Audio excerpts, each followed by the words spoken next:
maladie de Jésus. Eh bien, aujourd'hui, le 23 décembre, nous sommes déjà à 2 jours de la grande fête de Noël. Et comme aussi c'est notre dernier Facebook Live ensemble pour la fin d'année et la nouvelle année, j'aimerais vous proposer 3 démarches. Une pour le jour de Noël et 2 autres qui concernent la fin d'année et la nouvelle année qui débute. Et ces 3 démarches-là que je vous propose, remarquez bien, vous n'êtes pas obligé de les faire, hein? Vous êtes très, très libre. Mais moi, c'est des démarches que je fais depuis nombre d'années et qui ont contribué aussi, je dirais, à mon bonheur. Alors donc, c'est pour ça que je suis heureux de vous les présenter et j'espère que, je suis sûr que le Seigneur peut faire la même chose, peut vous produire chez vous le même bonheur que ça a procuré chez moi. La première démarche pour Noël, c'est de demander à Jésus d'ouvrir notre cœur. Et on verra les 2 autres démarches un peu plus tard. Arrêtons-nous aussi sur les enseignements que nous avons dans les choisis de Jésus pour ouvrir notre cœur. Tâchons de prendre ensemble là, les enseignements qui m'apparaissent les plus importants. On ne pourra pas tous les prendre, il y en a beaucoup trop. Ils sont dans les 3 volumes. Mais d'abord, dans un premier temps, il y a celui de donner notre oui au Seigneur. Parce qu'il faut bien prendre conscience qu'on a beau lui demander, Seigneur, ouvre mon cœur, mais si moi, ouvre mon cœur, mais à la condition que tu fasses telle chose, à la condition que tu règles tel problème, etc., etc., c'est pas ça véritablement ouvrir notre cœur. Pour moi, ouvrir notre cœur, c'est lui laisser toute liberté d'agir. C'est de lui donner un oui total, inconditionnel et irrévocable. Et ce oui-là, comme vous pourrez le trouver dans les volumes, c'est un oui à la situation dans laquelle je me trouve. Je suis jeune, je suis plus vieux, je suis marié, je suis seul, enfin, je suis en santé, je suis malade, je suis riche, je suis pauvre. Peu importe la situation dans laquelle nous nous trouvons, c'est de donner notre oui. C'est de donner un oui total qui favorise cette relation avec Dieu. Deuxièmement, c'est de prendre du temps avec lui pour qu'il puisse nous transformer. Et le moyen par excellence de prendre du temps avec lui, c'est de se nourrir de l'Eucharistie, prendre du temps d'adoration, puis la prière. Ce sont les moyens que le Seigneur a mis à notre disposition pour entrer en relation avec lui, pour nous laisser transformer, pour devenir des êtres d'amour. Et un des bons moyens aussi qu'on peut regarder, je pense qu'à l'occasion de Noël, c'est de se demander, est-ce que nous sommes réellement des êtres d'amour? Est-ce que partout où nous passons, est-ce qu'on produit de l'amour ou si nous avons tendance à produire des divisions, des rancunes, des petites querelles, parfois des discussions inutiles qui produisent rien? Et il y a un enseignement que j'ai reçu au moment donné que je veux vous partager à l'occasion de ce Noël-là. Et je crois que ce sera un bon moyen aussi pour favoriser des beaux Noëls partout, dans toutes vos familles. D'abord, j'ai posé la question au Seigneur. Elisabeth et moi, on posait la question au Seigneur. Est-ce que dans la civilisation de l'amour, est-ce qu'on peut encore parler des autres? Et la réponse que nous avons obtenue, observe bien ce que tu veux dire d'une tierce personne. Si ce que tu veux dire contribue à la faire aimer, oui, parle-en. Parle-en si c'est pour la faire aimer. Mais si ça ne contribue pas à la faire aimer, eh bien, tu es mieux de te taire. La première fois que j'ai partagé ça en public, j'étais dans le nord de la France. Et j'ai trouvé ça très amusant. Et d'ailleurs, c'est un peu comme ça aussi que le Seigneur m'a enseigné, qui a enseigné à travers la Fondation des Choisis de Jésus. Oui, il m'a enseigné pour écrire, mais après ça, il m'inspire aussi à l'occasion pour parler, mais il m'a enseigné aussi à travers les autres. C'était complété par les enseignements, les témoignages qu'on a reçus, etc. Alors, je partage ça un soir. Le lendemain midi, je prends le repas avec une dame qui était à la soirée et elle me dit, en retournant chez moi, comme à l'auto avec mon mari, comme à l'accoutumée, j'ai parlé de quelqu'un qui était dans l'assistance. Et mon mari m'a répondu, mais ce que tu me dis là, ça ne contribue pas à me la faire aimer, moi, cette personne-là. Je restais surpris de sa réaction. Fait qu'elle dit, je me suis tu, puis il y a eu un grand silence. Et là, tout à coup, c'est lui qui me parle de quelqu'un d'autre, qui me passe une remarque sur quelqu'un d'autre. Elle dit, vous comprenez bien, je ne l'ai pas manqué. J'ai dit, qu'est-ce que tu me dis, là? Ça ne contribue pas à me la faire aimer, cette personne-là, moi, là, là. Elle dit, mon mari, de répondre, mais si on ne peut plus dire du mal des autres, qu'est-ce qu'on va dire? Alors, voyez-vous, comme souvent, par notre pensée ou par nos façons de parler, on court-circuite l'amour.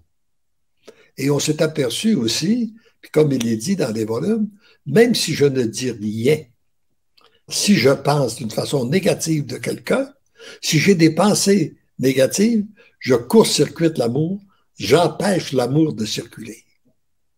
Alors donc, à l'occasion de cette fête de Noël où on a l'occasion de rencontrer, peut-être moins un peu cette année à cause du COVID, là, mais qu'on se donne comme principe, moi, je ne parle pas en mal de qui que ce soit. Pour aucune raison, j'accepte de parler. Puis si quelqu'un m'en parle, ben là, j'en profite pour dire, oui, mais as-tu remarqué qu'elle a telle qualité, cette personne-là?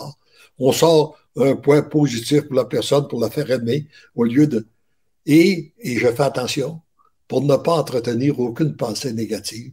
Si je vois quelqu'un, par exemple, qui aurait une attitude désagréable, eh bien, j'en profite pour le présenter à Dieu, puis dire, ben, cette personne-là, elle porte certainement des grandes blessures. Peut-être que si j'étais à sa place, j'aurais peut-être un caractère pire. Alors donc, oui, et puis la présenter à Dieu et prier pour elle dans notre cœur. Je pense que c'est un moyen pour faire en sorte que l'amour puisse circuler dans les familles. Parce que souvent, tout est à rebâtir. Hein? Depuis, si on regarde de quelle façon que les grandes souffrances qui existent dans le monde commencent souvent par les divisions dans les familles. Les guerres qui se font entre les membres, entre les couples, entre les membres d'une même famille. Donc, pour que l'amour circule, il faut qu'elle commence à circuler dans notre cœur et après qu'elle circule à travers nous pour rejoindre les autres, qu'elle puisse circuler dans nos familles. Et c'est comme ça que la civilisation de l'amour se met en marche présentement. Heureux sommes-nous. Puis le temps de Noël, le jour de Noël, il y a des grâces particulières. Moi, j'ai observé, puis d'ailleurs, je me rappelle d'un enseignement à l'effet que lorsque c'est la fête d'un saint ou d'une sainte au ciel, il y a des grâces particulières pour cette sainte-là. Elle peut répandre des grâces plus grandes dans le monde. Et imaginez lorsque c'est l'anniversaire de Jésus, notre Sauveur, notre Créateur. Eh bien, oui, si on lui demande d'ouvrir nos cœurs et que nos cœurs sont disposés à accueillir son amour, il va le faire. Puis il va le faire aussi dans nos familles. Il va le faire autour de nous. Et puis il peut le faire aussi à travers nous. Alors c'est donc une belle occasion que nous avons aujourd'hui, dans l'occasion de ce fête de Noël, d'accueillir l'amour, de se laisser transformer par cet amour-là. Et c'est réellement le vœu que je formule aussi pour chacune de vous. Ça fait partie de ma prière là pour vous. Et les deux autres démarches que je veux vous proposer, qui concernent plus la nouvelle année, d'abord, prendre conscience qu'à la fin de cette année, toutes les grâces que nous avons reçues au cours de l'année 2021. Peut-être il y a peut-être eu des choses qu'on a moins aimées, mais regardons plutôt, tournons notre regard sur les grâces qu'on a eues. Ne serait-ce que la santé qu'il nous a donnée, ne serait-ce que d'avoir de la nourriture, de pouvoir être habité confortablement, l'aisance que nous avons dans nos maisons. Enfin, on peut trouver une multitude de raisons, pour rendre grâce à Dieu pour l'année que nous avons reçue. L'amour qu'on a reçu de lui, l'amour qu'on a reçu des autres autour de nous, les gens qui nous ont porté une attention particulière, etc., etc.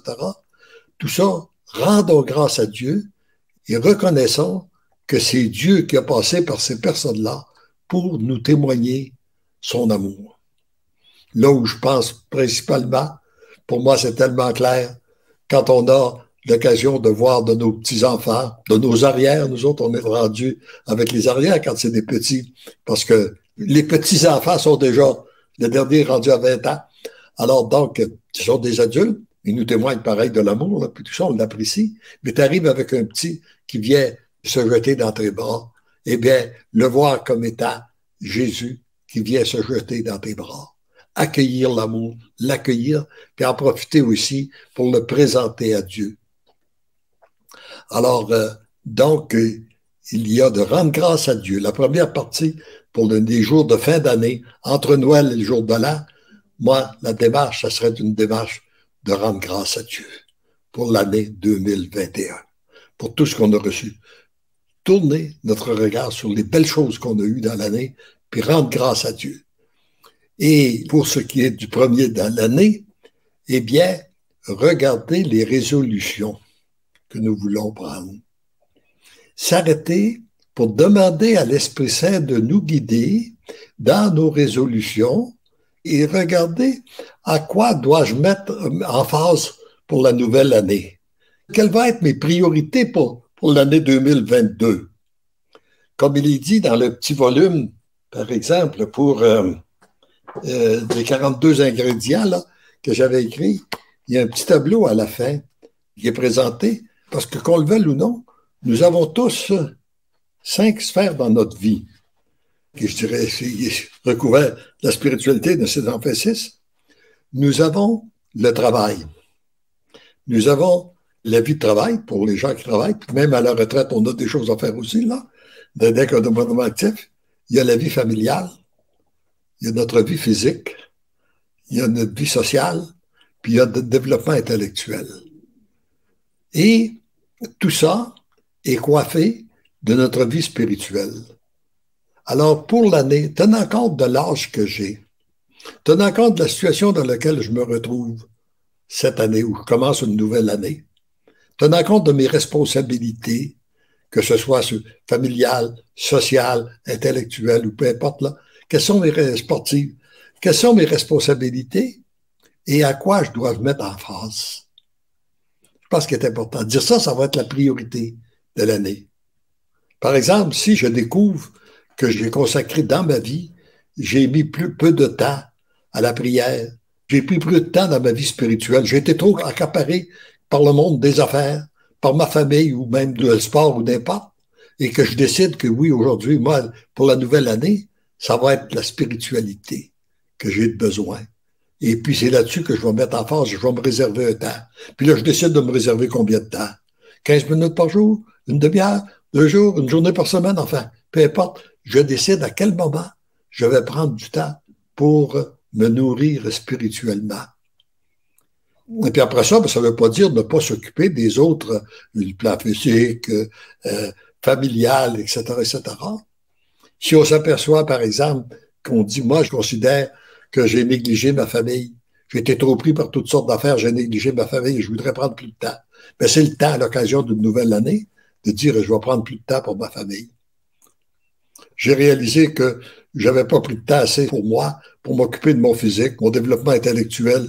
Bon, ben là, je dis, oui, je vais me prendre plus de temps cette année pour faire du conditionnement physique, de la marche ou peu importe là. Qu'est-ce que c'est qu'on veut faire du sport? C'est ça que j'ai le plus de besoin, il faudrait que je fasse ça. Mon développement intellectuel, je l'ai négligé. Bon, ben enfin, peu importe. Puis il y a la vie sociale. Est-ce que, bon, enfin, peu importe. Mais c'est de garder un équilibre entre tout ça. Le véritable problème que nous vivons souvent, c'est de développer, par exemple, sur le marché du travail, je développe le travail, oui, c'est important, je développe le travail, et puis, je ne m'occupe pas des autres points, je néglige ma famille, je néglige mon développement spirituel, je néglige les autres points, je néglige mon physique, donc je vais me retrouver avec des problèmes. C'est donc de regarder, d'avoir un équilibre, demander au Seigneur qu'il vienne faire l'équilibre pour nous au cours de l'année 2022. Et la vraie façon de découvrir l'équilibre, c'est de prendre du temps avec Dieu. Lui, il vient nous allumer, il vient nous dire, oui, là, je pense que tu vas trop loin là-dedans, puis il vient nous inspirer. Puis parfois, il peut nous parler aussi à travers les autres, être attentif là, toujours de la façon dont, quand on lui demande, se rappeler que Dieu n'est pas sourd. Il entend nos prières, puis il nous répond. Ça peut être par inspiration, ça peut être à travers les autres. À partir du moment où je lui ai posé la question, je suis attentif à ce qu'il me dit à travers les autres. Et parfois, ça peut être un événement. il y a quelque chose qui se passe, puis là, oups, je suis obligé de changer ma façon de voir. Je suis obligé de faire changer mes habitudes parce qu'il vient de se passer tel événement. Parfois, ça peut être un événement douloureux. Et puis, on peut voir tout ce qui se passe. Comme là, c'est sûr qu'on vit actuellement, l'humanité vit actuellement des grands changements dans la pandémie. Ben, on peut s'attrister, on peut se révolter, on peut avoir différentes réactions, mais on peut demander au Seigneur, Seigneur, qu'est-ce que tu veux m'enseigner à travers ça, toi? Moi, personnellement, qu'est-ce que j'ai à découvrir? Est-ce que, par exemple, j'ai eu une vie trop à la course? Je suis obligé d'arrêter parce que je ne peux plus faire la même chose que je faisais? Eh bien, c'est peut-être que le Seigneur nous veut plus près de lui, qui veut qu'on prenne un peu plus de temps pour notre intériorité, pour découvrir les véritables valeurs. Alors, il y a mille et une façons là. Alors donc, l'occasion, avec la nouvelle année, c'est l'occasion de réfléchir ensemble sur l'orientation de notre vie, où on veut mettre en phase. Qu'est-ce qui nous revient le plus important? Et là, on pourrait prendre la pensée de ce jour qui est extraite du volume numéro 1. Mon enfant, chaque fois que tu es préoccupé, au lieu de chercher les solutions, reviens à l'intérieur de toi. Reviens à ton impuissance, à ta petitesse. Et l'amour agira soit par les gens autour de toi, soit en t'inspirant clairement. Toi, tu n'auras qu'à rendre grâce au Père.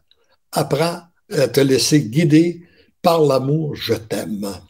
Eh bien oui, moi, cette pensée-là, ce texte-là, je dirais, a changé beaucoup mon comportement dans la vie. M'a fait prendre conscience que, parce que pour moi, comme je vous l'ai déjà dit, ayant travaillé pendant 30 ans à la formation des vendeurs dans le domaine de l'assurance, j'enseignais que c'est toi qui fais ton bonheur, c'est toi, c'est tes décisions, etc., etc. Puis là, tout à coup, je prends conscience qu'il y a des problèmes qu'on ne peut pas régler. Il y a des problèmes qu'on ne réussit pas, et c'est dans la mesure où moi, j'agis, je fais ce qui m'apparaît le mieux, et j'abandonne la balance au Seigneur. Je lui fais confiance. Puis je lui demande de me guider, puis finalement, on s'aperçoit que sa solution est bien meilleure que la nôtre. Moi, c'est comme, j'aime le redire, je vous le redis de nouveau, j'aime dire en badinant, le seul problème que j'ai avec le Seigneur, c'est qu'il ne pense pas comme moi. Mais il pense mieux que moi. Et c'est dans la mesure où je m'associe à sa pensée, que je suis ouvert à l'accueillir sa pensée, que ça m'évite des faux pas. Et ça nous permet de voir, de vivre. Ça ne veut pas dire qu'il n'y aura pas d'épreuves. On ne les prendra pas de la même façon. On ne les accueille pas de la même façon. Dans le message numéro 80 aujourd'hui, je ne vous lirai pas au complet parce qu'il est trop long, vous pourrez le lire. Comme vous pourrez aussi, pour l'occasion de Noël aussi, je voulais vous dire, vous pouvez aller dans les volumes, si vous aimez méditer puis préparer votre cœur pour Noël puis le Nouvel An, vous pouvez faire le tour en allant dans les volumes pour regarder les messages que le Seigneur m'a donnés le 24 et le 25 de décembre. Vous en avez dans le premier puis dans le troisième volume. Regardez l'année, c'est assez facile de retrouver ces messages-là. Si vous n'avez pas les livres, vous pouvez aller sur notre site Internet, vous cliquez, les messages sont là, ils peuvent être lus gratuitement, ils peuvent être même téléchargés, ils peuvent être, enfin, vous pouvez, c'est disponible gratuitement. Et donc, mais le message numéro 80, c'est que il est dit ici, j'ai souligné, en regardant ce matin, je l'ai relu, bon, il demande de ne plus être préoccupé des choses de l'extérieur vont disparaître devant l'amour comme la neige que tu vois disparaît devant le soleil du printemps. Or donc, vous avez une préoccupation? Vous avez des préoccupations? Remettez-les au Seigneur. Prenez du temps pour accueillir l'amour et vous allez voir que l'amour vient faire fondre vos préoccupations comme le soleil fait fondre la neige. Et plus loin dans cet exemple-là, il nous donne que C'est comme si la Terre avait à donner la différence qu'on a entre la neige puis le soleil. On sait que la Terre elle-même n'est pas capable de faire fondre la neige qui la recouvre. Seul le soleil a ce pouvoir-là. Alors nous, souvent, nous ne sommes pas capables de nous départir de nos préoccupations, de nos troubles. Seul l'amour a ce pouvoir-là. Mais par contre, la différence, c'est que la Terre n'a pas besoin de donner son approbation au soleil pour faire fondre la neige.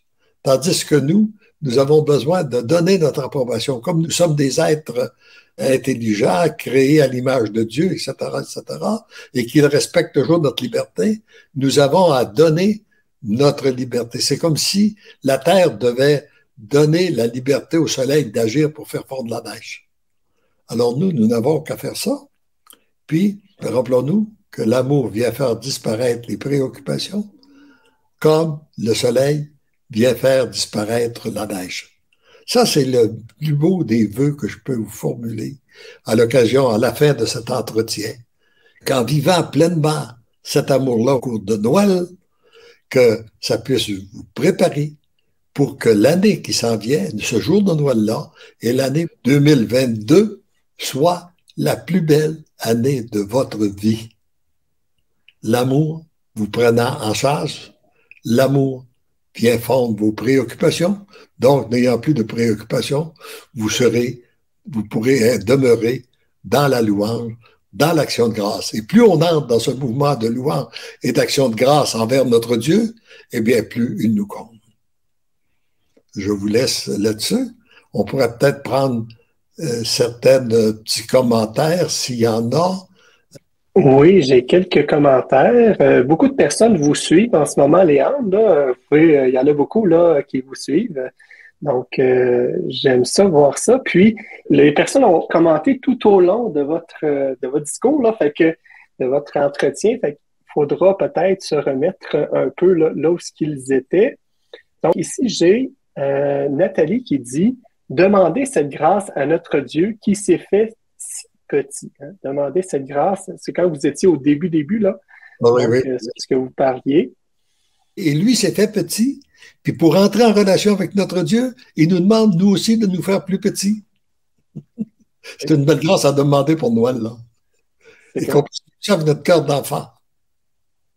J'ai aussi Céline qui dit « Je rends grâce à Jésus d'amour, tous les grâces qu'il me donne. Aimer, c'est tout donner et se donner soi-même. » Ouais. Merci, Céline, qui est ma petite nièce en passant. Ici, il y a Louisa qui disait « Écrire sur un cahier tout ce qui me vient d'en haut. » Oh, elle relevait ça pendant que vous parliez. Oui. C'est très, très bon, ça, de prendre l'habitude d'écrire, comme je parlais des résolutions, des raisons de rendre merci, s'arrêter puis écrire, ça vient. Et comme disait Boileau, ce qui se conçoit clairement s'énonce aisément et les mots pour le dire viennent facilement. Alors donc, c'est facile d'écrire pour retransmettre ce qui vient d'en haut. Puis en le reprenant, on s'aperçoit aussi que ça a souvent toute une autre valeur. Et ce qui est drôle, c'est que Marilyn rajoute concevoir mon life book, pas mon Facebook, mais mon life, la vie, là, life book, dans les domaines dont ma vie spirituelle, équilibre, voilà le défi. Oui, oui. Et c'est juste, c'est un défi que nous avons continuellement de garder un équilibre dans notre vie. Parce que pour différentes raisons, on a tendance à bifurquer, on a tendance à passer d'un extrême à l'autre et tout ça là. Alors, c'est souvent le jeu du balancier là, qui se promène d'un extrême à l'autre, mais demander la sagesse à notre Dieu, et c'est l'amour qui vient nous donner cet équilibre-là. Voilà. Et puis, bon, ben, j'ai des actions de grâce, donc Amen, Alléluia. Merci Seigneur, je te confie tous ceux et celles dont je désire m'occuper. Ils sont à toi et tu t'en occupes car tu les connais, hein, de Caroline. Oui, définitivement. Merci, merci. Plus nous serons nombreux à rendre grâce à Dieu, plus nous envoyons des grâces au ciel et plus il va en retomber sur la terre. Voilà. Et puis un petit mot de Anne-Laure qui nous dit « Je suis solidaire. Lorsqu'on a des problèmes, il faut les présenter au Seigneur, mais il faut savoir le remercier aussi lorsqu'on est exaucé. » Oui, oui, oui. C'est très important D'ailleurs, plus on entre dans la louange, moins on sent le besoin de demander. Sauf demander de garder notre cœur ouvert. C'est surtout ça qu'il faut lui demander, de garder notre cœur ouvert et puis d'être capable d'accueillir l'amour qu'il veut déverser dans nos cœurs. La balance, c'est ce dont on a besoin. Il y a Louisa qui, je ne retrouve pas dans les commentaires, mais qui dit c'est un Facebook Live à écouter, à réécouter, parce que je pense que vous avez quand même eu beaucoup d'aspects dans ce live-là qui sont importants là, pour se mettre en route pour l'année 2022. Ben, il est là, il est enregistré, il est disponible sur notre site, vous pouvez le reprendre, vous pouvez le réécouter, vous pouvez le réécouter avec des membres de votre famille aussi, vous pouvez en faire ce que vous voulez, il est là à votre disposition, c'est gratuit. Et ça nous fait plaisir de rendre grâce que ce soit diffusé. Et ça va générer de plus en plus de gens à rendre gloire à Dieu. Et comme je viens de vous le dire, plus il y aura de gens qui rendent grâce à Dieu, et bien plus nous envoyons des grâces au ciel, plus il y en a qui retombent sur la terre. Vous vous souvenez de Fabiola, elle aime beaucoup écrire, donc je vous lis ce qu'elle a écrit, puis je trouve ça beau. Léandre, que de joie, de plaisir de vous écouter. Oui, je le crois, pour les grâces particulières, j'en ai reçu beaucoup l'année dernière au sein de ma famille. La grâce de la réconciliation le jour de la fête de la Sainte Famille. Oui. Mon Dieu, merci pour tant d'amour, 5 ans de division. Ce matin, ma fille me partage la joie d'avoir porté secours à 2 jeunes en détresse et de me dire qu'il faut qu'elle aille brûler des cierges pour rendre grâce et je partage avec toi. Je sais que tu me comprends, alors voilà. C'est beau, c'est beau. Et ce qu'on dit là, ce n'est pas de l'imagination, c'est pas de l'illusion, c'est une réalité, ce que produit l'amour dans le cœur du monde actuellement. Pour ceux et celles qui veulent le voir, naturellement. Lorsqu'on se ferme, on ne peut pas le voir. Mais dès qu'on s'ouvre, c'est une réalité. Et plus on rend grâce à Dieu, plus nous sommes témoins de son agir. Voilà, puis j'ai des joyeux Noël, Magnificat, Amen, Alléluia. Donc, je mettrai les autres commentaires pendant le chant. Là. Puis voilà, c'est ce qui conclut un peu les témoignages. Bon, ben, je pense qu'on peut conclure avec ça.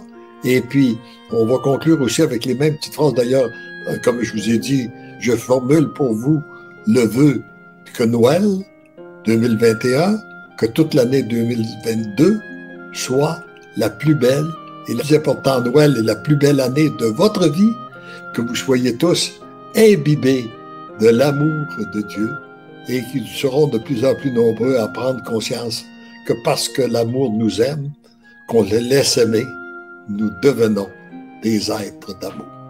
Amen.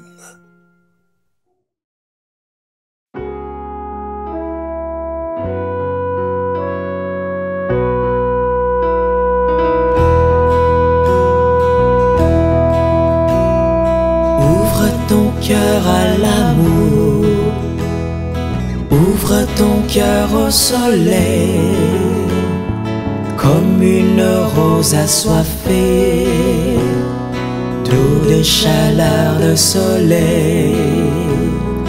Quand tu seras tout petit, tu verras dans la lumière, tu sauras que tu n'es rien, que sans moi tu ne peux rien. Ouvre ton cœur à l'amour, ouvre ton cœur au soleil, comme une rose assoiffée d'eau, de chaleur, de soleil. Ainsi tu découvriras mon amour et ma présence, mes grâces coulant sur toi, comme l'ondée sur la fleur.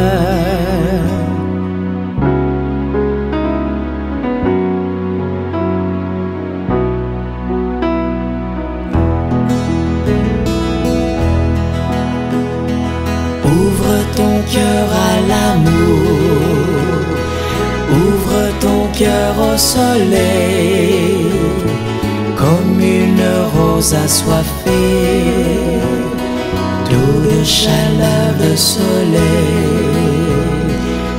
je suis le jardinier, éperdu de chaque rose. Ton cœur est fragile fleur, s'ouvrant sans force ni heure. Ouvre ton cœur à l'amour, ouvre ton cœur au soleil, comme une rose assoiffée d'eau, de chaleur, de soleil. La terre où je t'ai posée est pour toi la plus féconde. En disant oui à ta vie, ton cœur en moi s'ouvrira. Ouvre ton cœur à l'amour, ouvre ton cœur au soleil, comme une rose assoiffée d'eau, de chaleur, de soleil.